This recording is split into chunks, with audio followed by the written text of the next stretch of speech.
Sprout Me! Want to grow your own fresh broccoli? Follow these easy steps. Step 1. Choose the right spot.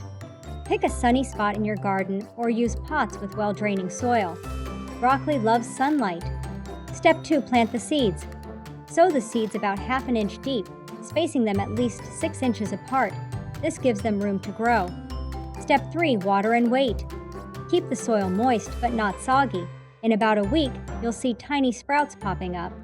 Step 4. Thin the seedlings. Once the seedlings are about 3 inches tall, thin them out. Keep the strongest plants and give them space to thrive. Step 5. Feed and nurture.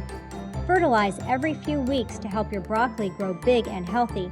Keep watering regularly. Step 6. Watch for broccoli heads. In 2 to 3 months, you'll notice firm, tight heads forming. That's your broccoli. Step 7. Harvest time.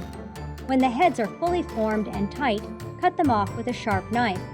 Bonus tip: smaller side shoots will grow for more harvests. Got any tips for growing broccoli? Drop them in the comments. Don't forget to like, subscribe, and share. Only on Sprout Me, where gardening is fun and fruitful. Thanks for watching. Like, comment, and subscribe to Sprout Me for more gardening tips. Let's grow together.